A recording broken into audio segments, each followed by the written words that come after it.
Soft as fuck was the words by New York Giants wide receiver Malik Nabers. Paige Dimakos, we sitting here, draft club, players only, right? Malik Nabers, as a player, he got in the locker room post-game and simply said that we are soft as fuck right now. I want to ask, what is your initial reactions when you hear that, coming off of everything else with the New York Giants, with Daniel Jones and everything else? I can't say that I disagree with him. I believe this is a team that we knew was going to be soft coming into the year, though. That's the problem. And I think the bigger problem is you're not just talking about, I don't think that describes Malik Nabers, but I think that describes the organization as a whole. And I have a really good example of that. When you're talking about Stephen A. Smith this week, right, who came out and called out the executives for calling ESPN to complain about the coverage of Daniel Jones. You want to tell me how soft you are? Better than that? Better than literally complaining to ESPN? You called your executives to complain about not fair coverage of Daniel Jones? Are you serious? That is the softest shit I have ever heard. That is the definition. That's why if I'm Malik Nabers, I am calling that shit out. You want to know why? Because you are soft. You're soft as a football team, but you're soft organizationally, and they debuted that by what they did, Keith, by making that call. And Stephen A. called him out, and Malik Nabers called him out. Yeah, 100%. And when you look at today's day and age, everybody talking shit, right? Yeah. That the fact of somebody's talking trash about you shouldn't mean anything, but for them to go up to ESPN, have to have that conversation, right? Call executives trying to dictate a narrative when the problem is this, that what other narrative was ESPN supposed to say, right? Was it supposed to be that the sky is falling, y'all supposed to tell us not? No, we're supposed to say it's A-okay here. No, right? That's the epitome of pissing on somebody and telling them it's raining, right? That would be a lie. Yeah. Things are not okay, and they cannot tell a lie. This is what ESPN, along with us, we are here to look at things and look at them objectively, and we're not trying to make fun of a situation. We're trying to look at it and be honest. And the reality is, they haven't been good. They haven't won shit since 2007.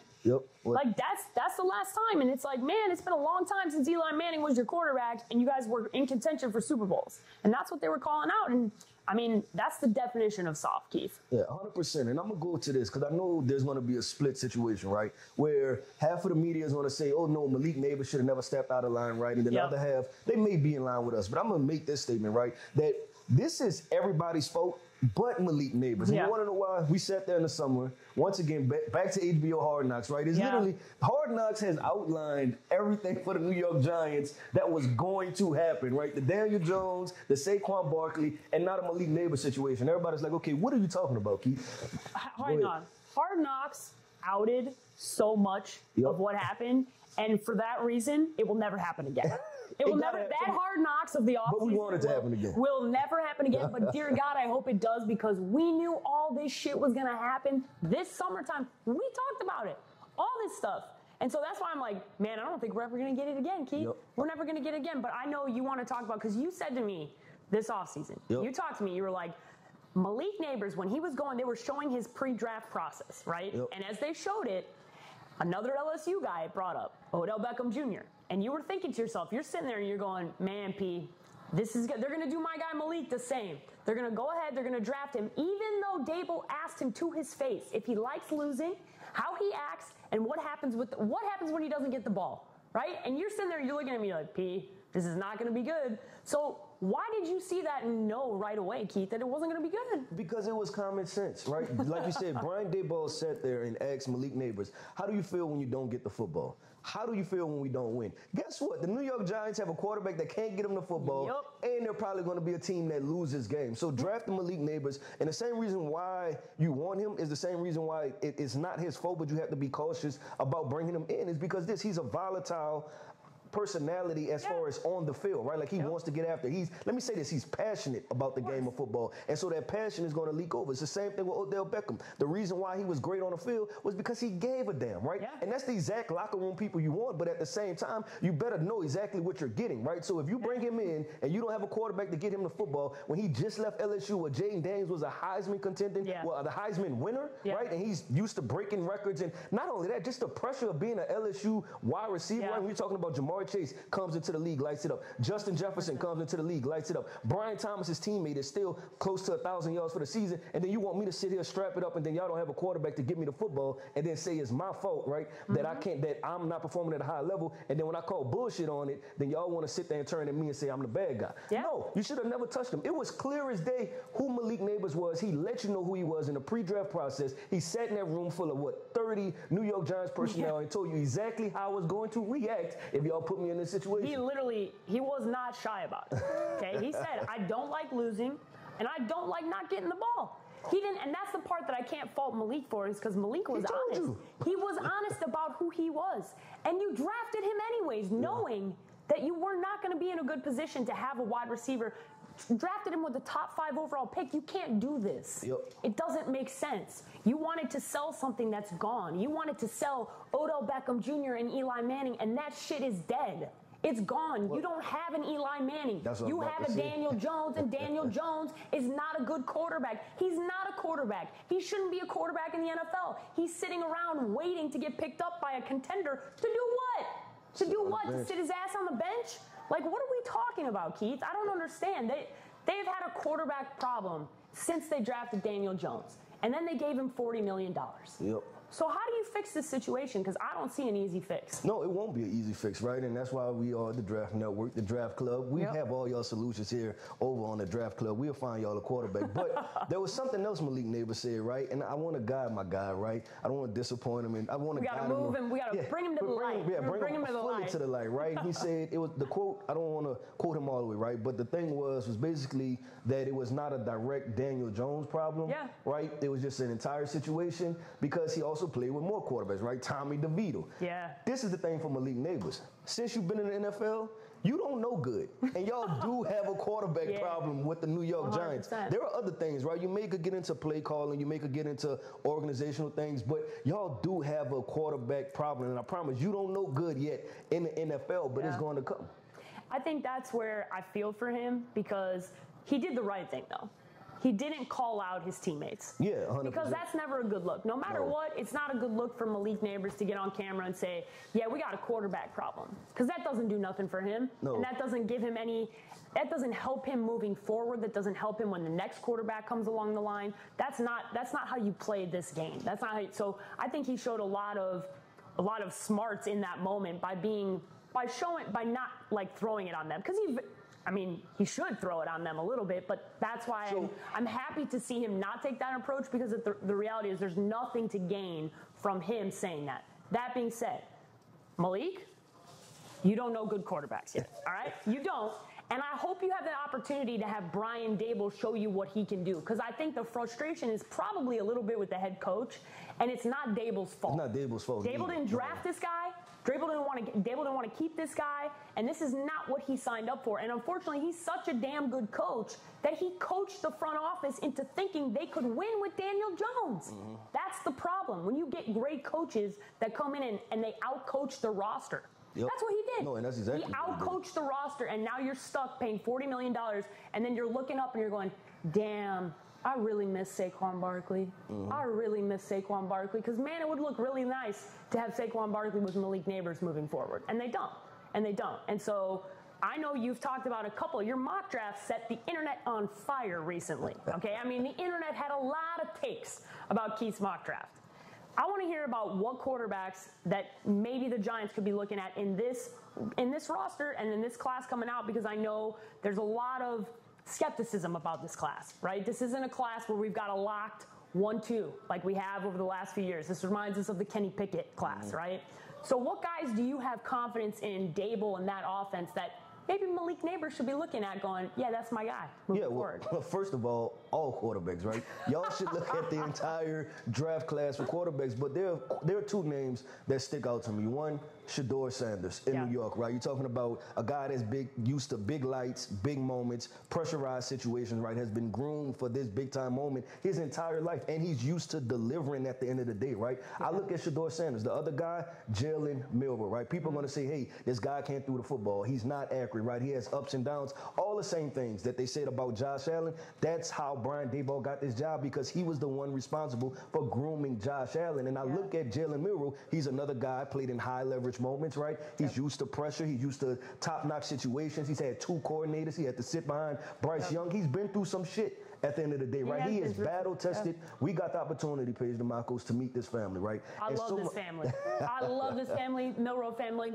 Great family. Great family. So much of that, right, in your family dynamic, it lets you know who they are as people, right? And I think that when you watch Jalen and how he handles the adversity at University of Alabama, he still comes through, right? He shows up to work every single day. He does the right thing. He does the right thing by his teammates. You don't see him complain that, I don't have a Jalen Waddle, I don't have a Henry Ruggs, I don't have a Devontae Smith, right? He goes to work with his guys, and his best wide receiver is a freshman, Ryan Williams.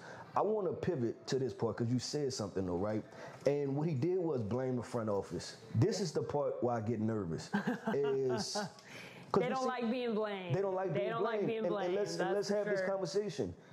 The New York Giants, they knew what they were doing when they sent Odell Beckham to Cleveland. And they single-handedly ruined that man's career. It was You cannot tell me the Cleveland Browns were the only team that was calling about Odell Beckham at the prime of his career when he was on a Hall of Fame trajectory, and they sent him to Cleveland on purpose. The thing I get worried about, right, because you watch Jerry Jones do it with Amari Cooper, send him over there to Cleveland, is that they try to dictate his career or potentially push him somewhere, right, and alter the things because he's calling them out, and it's the good old trying to show him, like teach him a lesson. Put him in his place. And that's the part that I get worried about with Malik Nabers taking that type of direction. And I think you're right to be worried about that because you have examples to look back on. 100%. And Malik Nabers is not Odell Beckham Jr. yet. No. And so that's like, he also has to have a career arc to get to the point where he's as big as Odell Beckham Jr., right?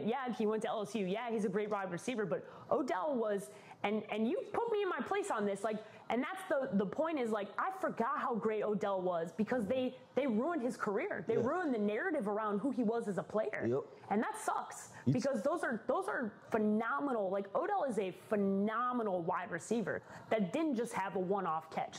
That I started to kind of believe in that narrative because that's what was being put out there. And that's not fair. And unfortunately, we know life's not fair. And the NFL, it's really not fair. The front offices are very sensitive. They're very sensitive. So sensitive that ownership called ESPN to complain about coverage. So Malik, I'm going to make a plea for you now, big dog. Please don't talk about the front office in New York anymore on media because it ain't going to do nothing good for you. You're not going to learn from it. You're not going to get more touches from it. You're not going to end up in better markets from it. And you're not going to have better say. And I think that's the part that sucks is because a lot of these guys get caught up in the moment of thinking like, Deion Sanders, we're watching how Deion reacts. Deion's a Hall of Famer, guys. Deion got himself there. You don't get to dictate that shit when you're down low. You don't. You're not in a position of leverage. And that's unfortunate. I wish you were, but we can't change that. You got to play the game. And so for Malik, I hope he learns like, hey, I gotta figure out how to navigate this. And unfortunately, I wish I could say to the media, be better. They won't. No. They won't. Everybody gonna do whatever's for clicks. And it's the New York media. They're the worst. You're talking about the worst clickbait media that exists. So they're not gonna change. So you got to learn how to play the game. This is not Baton Rouge anymore, big dog. Like New York City's a lot different. And you're going to have to learn how to navigate things quite differently moving forward. Yep, 100%. There's a lot of parallels in what we're talking about, right? We talked about LSU Odell Beckham. We talked about LSU Malik Nabers. And we're about to talk LSU Jay Daniels. Almost like LSU is like a good football program, maybe the best out there, right? But almost like he put together the show sheet. Man, it was easy though, right? It was easy to do. But let's talk about this. The Washington Commanders, they're on a 3-game losing streak right now. And OC, Cliff Kingsbury, right?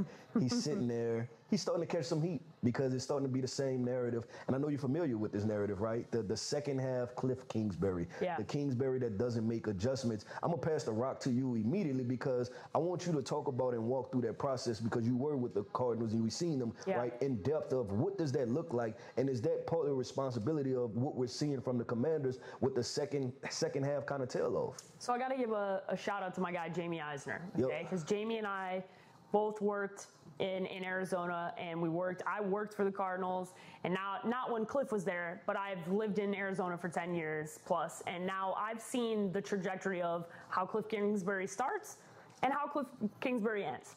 And this is not just dating back to Arizona Cardinals, this is also dating back to his time at Texas Tech. Fast starts, slow ends, right?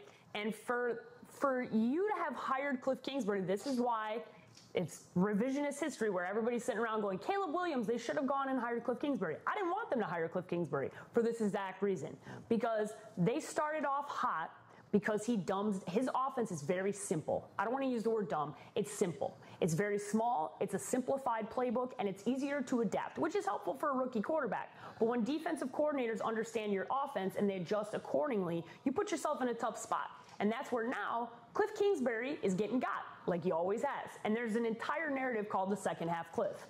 We're in second half Cliff mode.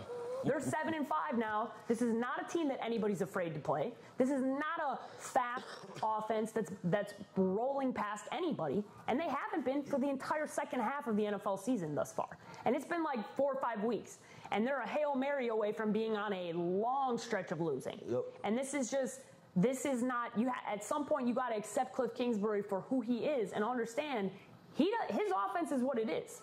He doesn't make adjustments. And so I hope that Dan Quinn, and I believe in the head coach. I think he's a really damn good head coach. But I know Cliff has total control of the offense. So what you're expecting is for him to do something he's never done before. Change up his offense. You better figure some shit out, because otherwise this is not going to get better. I have literally seen this happen with Kyler Murray multiple years in a row. I saw it happen at Texas Tech.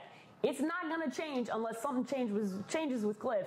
And that's like the definition of insanity. Expecting different results, but doing the same thing over and over again. You can't expect something different to happen when you're literally doing the exact same thing. And I know you didn't think this team was going to be like that, but you didn't think this team was going to be like that because of the roster. Yeah, that's what I look at, right? I look at Washington Commanders fans. You were always a year or two away, right, from being true playoff, championship, Super Bowl contenders. Yeah. At the end of the day, you are with your roster, right? You go around across the NFL, the best teams have the best players, right? And you can't enter the NFL season saying, man, we need an offensive tackle, we need defensive ends, we need wide receivers, right? And then say, oh, Jaden Daniels came. You know what? We don't even need those positions anymore. No, we're good. He can be good without any of it. That's not true. And all you're seeing is that they're regressing back to whatever their average is, right? And I look at even those wins. I think they're 7-5 right now. I look at those wins, right? 2 wins against the Giants, 1 win against the Panthers. Yep. Like, what are we talking about, right? And the Bears win on a lucky Hail Mary. That's a 4-win swing. What are you really? Yeah, 100%. That's a 4-win swing right there. And I look at this roster.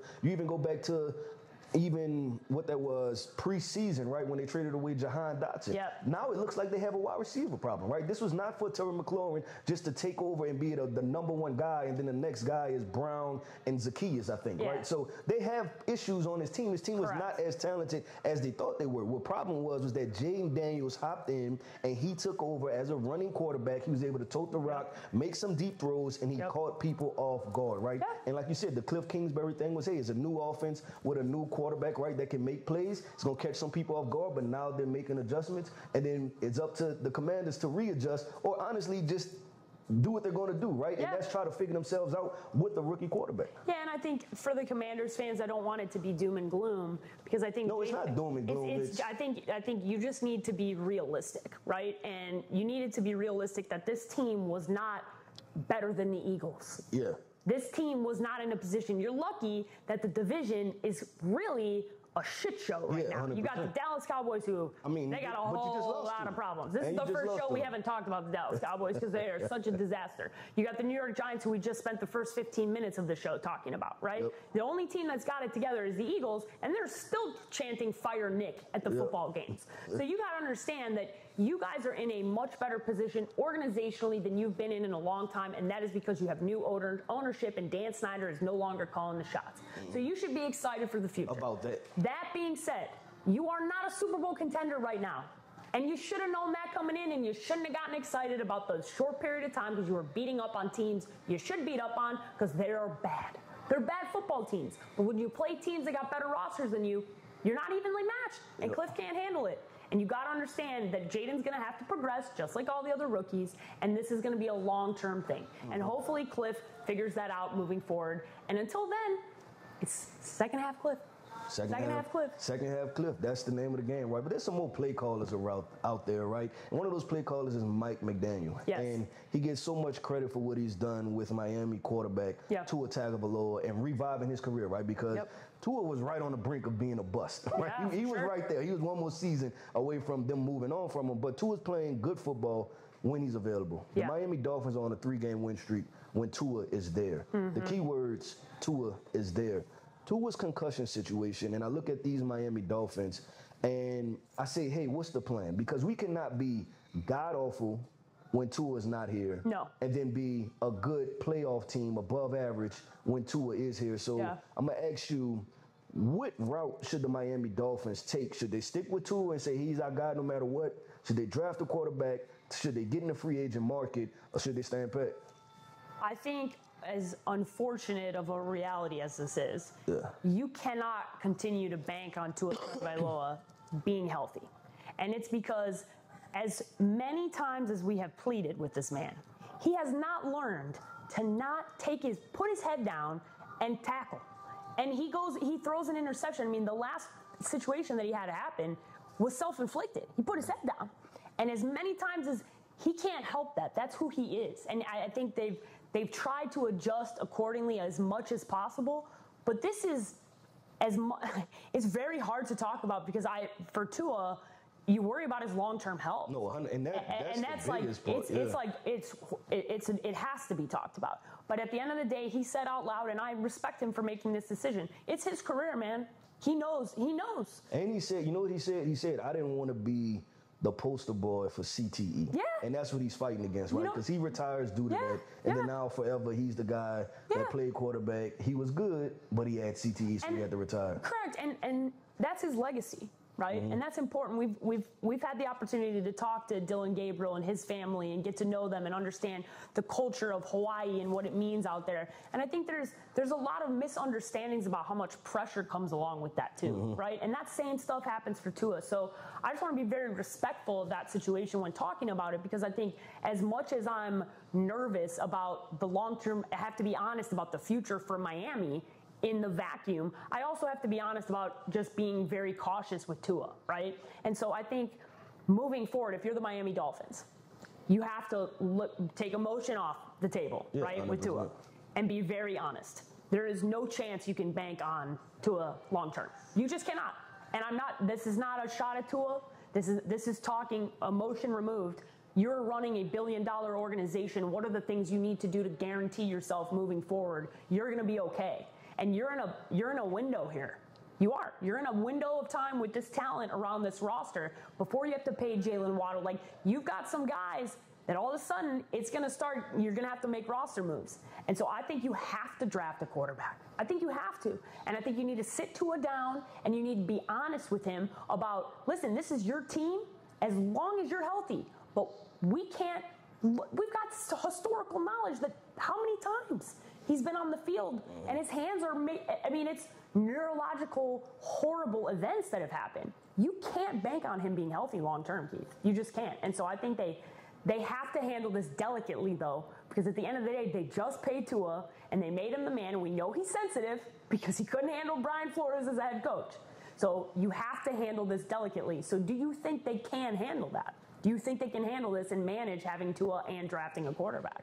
The Miami Dolphins need to figure out the quarterback situation behind Tua Tagovailoa, whether that's drafting a quarterback or going and get a free agent, because you're on the brink of losing a locker room. And what I'm saying is this, that year one, okay, we get it as a one-off. Year two of it happening, it's like, oh, man, that's really stressful, right? Year three, it's like, okay, what's the trend at this point? And if I'm a player and I'm coming here and I'm trying, you're convincing me that, hey, I could come here to win Super Bowls, and we're not doing everything to put ourselves in position, including having a backup quarterback for a quarterback that we know gets concussions, and he's not out for 5 days. He's out for 3-4 weeks. 4 weeks, that's your season is done. Yeah. You can't lose 4 straight games on top of you being an above average team, right? You're already sitting at 9 losses, right? We're already out of the wild card situation. So they're on the brink, I feel like this, they're on the brink of losing the locker room. As sensitive as the Tua concussion situation is, everybody has a job to do. Yeah, right?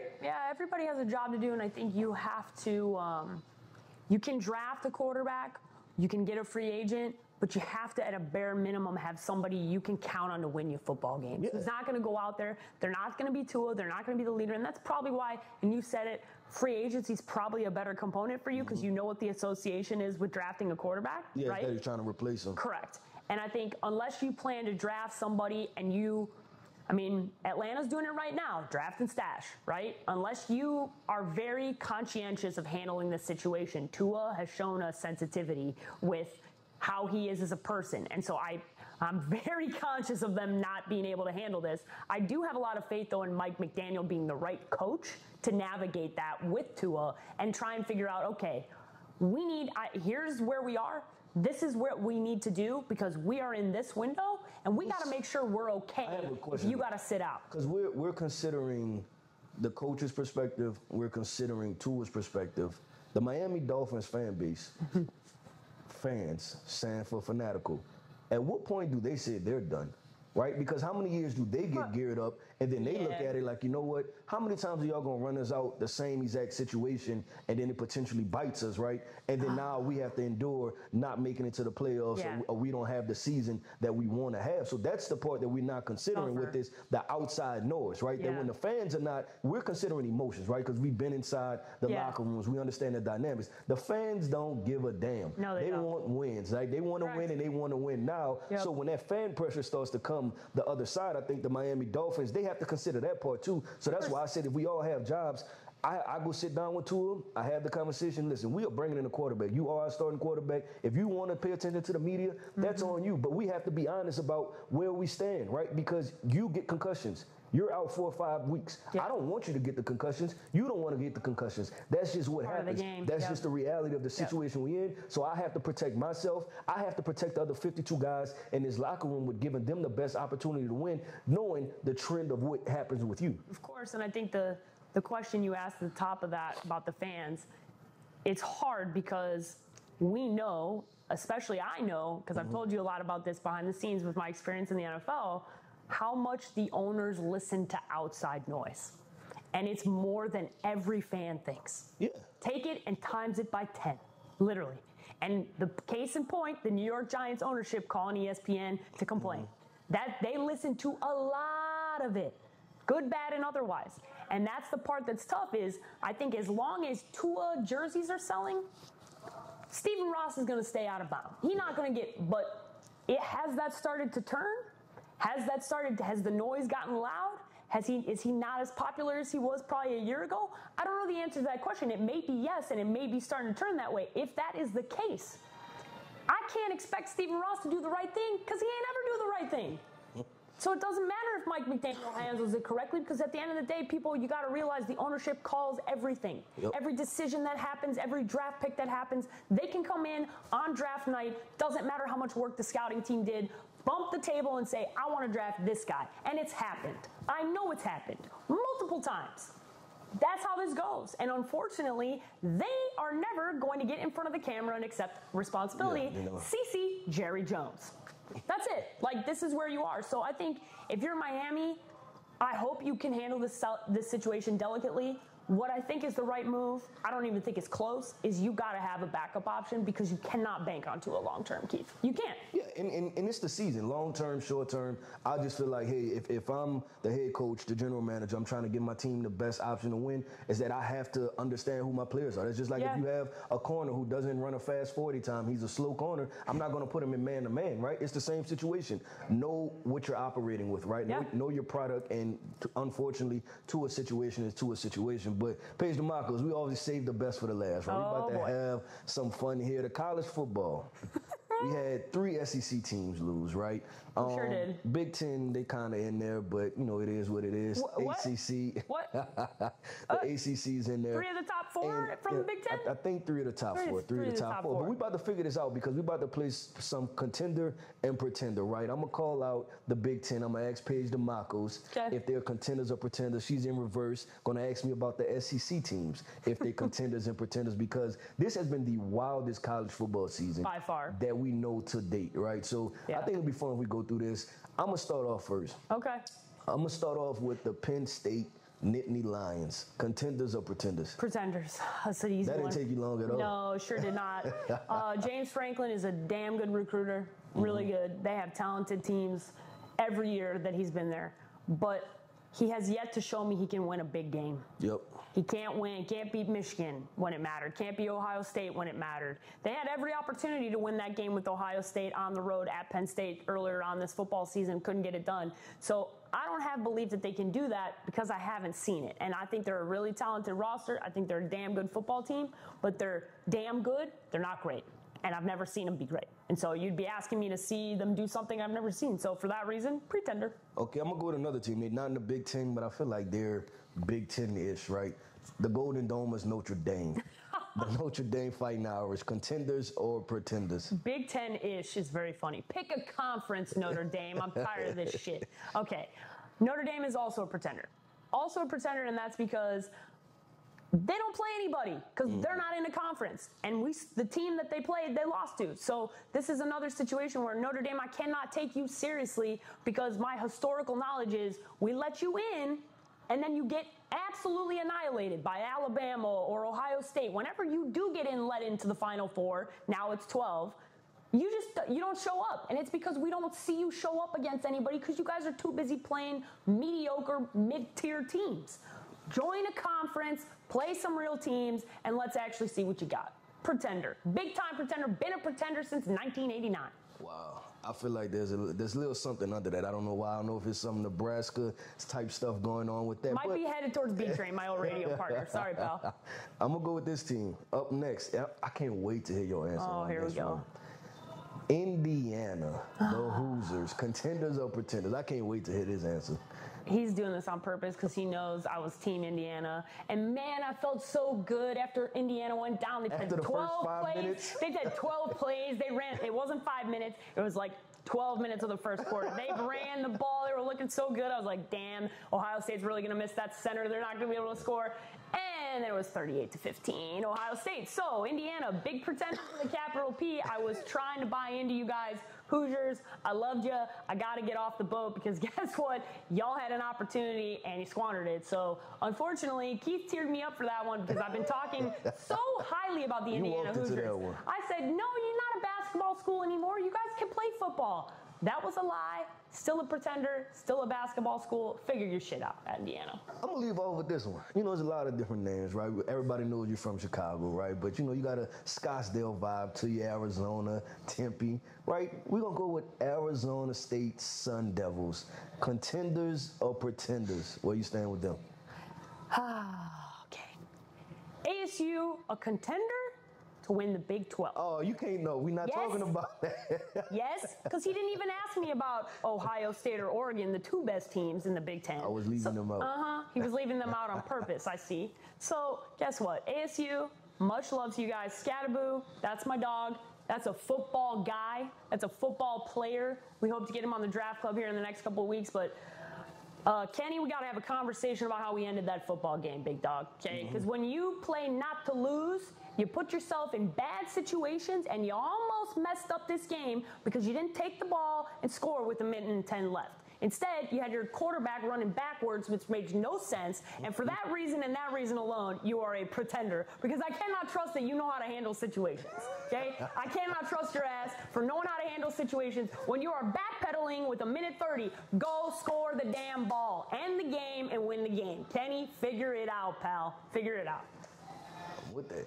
You're with it? I'm with that. You're with that? All right. I got some contender pretenders, and I am mostly looking forward to asking you these because he thinks that every SEC team is a contender. And we all know that that's not true. So let's start off with this team. It's true. Let's start off with this team, Tennessee. Tennessee Volunteers, contender or pretender? Pretenders. I gotta go pretenders. I gotta start off with pretenders. Because you just watch the style of football. I think they're a team that's not dominant. They're finding a way to get by, right? They're playing solid football, but I think at the end of the day, there's a ceiling for Tennessee. There's a clear ceiling for Tennessee. And what Georgia came in there and did to them, it looked like it was just they were outmatched, right? Outmatched by far. And you started to see, hey, that they have a young quarterback. You started to see that, hey, they may be a year away or one recruiting cycle, transfer portal away from really being at that next level. So I'm gonna go pretenders for Tennessee. Pretender. All right, next one. Let's talk about Carson Beck and the Georgia Bulldogs. We got to talk about this because, man, we had a lot to say about Carson Beck this year. It's been a roller coaster ride. So, Georgia Bulldogs, contender or pretender, Keith? Contenders. And they're contenders because you look at the rest of college football landscape. I'll say this, that Georgia is one of those teams that may have had the best half of football, right? Just going in there, dominating Texas from pretty much, honestly, beginning to end. I'm not even say half, right? But they came out there, and you've seen what this team could look like when it's hitting on all cylinders. Carson Beck, his upside, like we said, is as good of upside as any quarterback in this entire draft. So they hit the SEC championship. They roll into the first round of the playoffs, second round of the playoffs, right? If they get hot, they can beat anybody in college football. So that's for that reason alone, I have to go Georgia football. They're contenders. That one makes me a little sick to my stomach because I've seen how Carson Beck plays. Man, that's a roller coaster ride. But I agree. I agree with you. I think they're contenders. All right, next one, Texas. The Texas Longhorns. And I think I know where you're going to head here, but Texas Longhorns, contender or pretender, Keith? Contenders again. I'm going to go contenders again, and this is why. Quinn Ewers is a veteran quarterback. He's played a lot of football. He understands high leverage moments. Week 2, when they went into the big house, right, and Michigan doesn't look the same. We don't feel the same way about Michigan, right? No. But that vaunted defense, when you talk about Mason Graham, right, you talk about the cornerback, I'm blanking on it, Will Johnson. Right? They have so many guys on that defense that was an NFL defense that he went against. So I look at Texas, and I say, you know what, they're contenders because they have a veteran quarterback. They did a good job supplementing the defensive side of the football. They have playmakers at wide receiver. And I trust in Steve Sarkisian to get the job done, baby. He's going to dial them up. He's going to call some plays. He's going to get it done. That's an interesting choice of choosing to trust in Sark. I am throwing you a curveball. All right. Throwing you a curveball because he so nicely left off the 2 best teams in the Big Ten. And I so nicely gifted him the 2 best teams in the SEC. So guess what, Keith? We got to talk about the number 1 and the number 2 team in the country. That's Oregon and Ohio State. Okay. So I got to know, are they contenders or are they pretenders?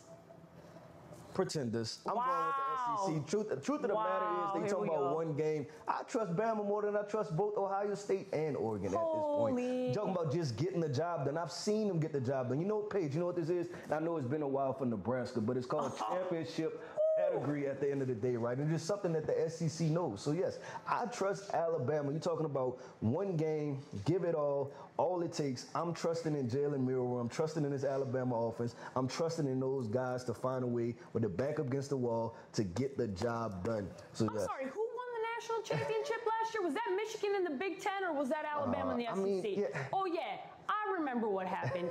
It was not Alabama. It was Michigan. And they played Washington, who's now a Big Ten team. So we had both teams in the national championship. I'm going to ignore what he just said, okay? And I'm going to say this. Oregon and Dan Lanning, I've been behind you this whole time. He not believe in you. I believe in you guys. And I'm telling you why. Because Dan Lanning is an SEC guy. So he brought that mentality to Oregon. He said, I'm going to show you guys this. Go to Michigan. Beat them. As the fans are walking out of the stadium, he calls a timeout. He calls a timeout and tells his team, look up to the stands. Look up to the stands because you were in the Coliseum and we are the gladiators. That's a cool moment. That is some tough shit. That was a cool moment. He knows he's a different guy. This is a different Oregon team. You got to believe in this team because this is not, he's projecting old Oregon onto that. This is not old Oregon. This is a new regime. This is Dan Lanning's regime. And for that reason and that reason alone, they are contenders with a capital C, Keith. I'm just waiting to see. You know what? If I had to rank them, I trust Oregon more than I trust Ohio State. But I trust my SEC teams more than I trust any other SEC team. You want to know why? Because each and every week is a championship game when you're in the SEC. You know what they say in the SEC? It just means more, it's right? The worst slogan a lot of championship reigns going around the entire conference. But Paige Dimakos, we're going to wrap that segment up, Contenders, Pretenders. That wraps up an episode of the Draft Club, man. I'm Keith Sanchez. This is Paige Dimakos, Draft Club, players only.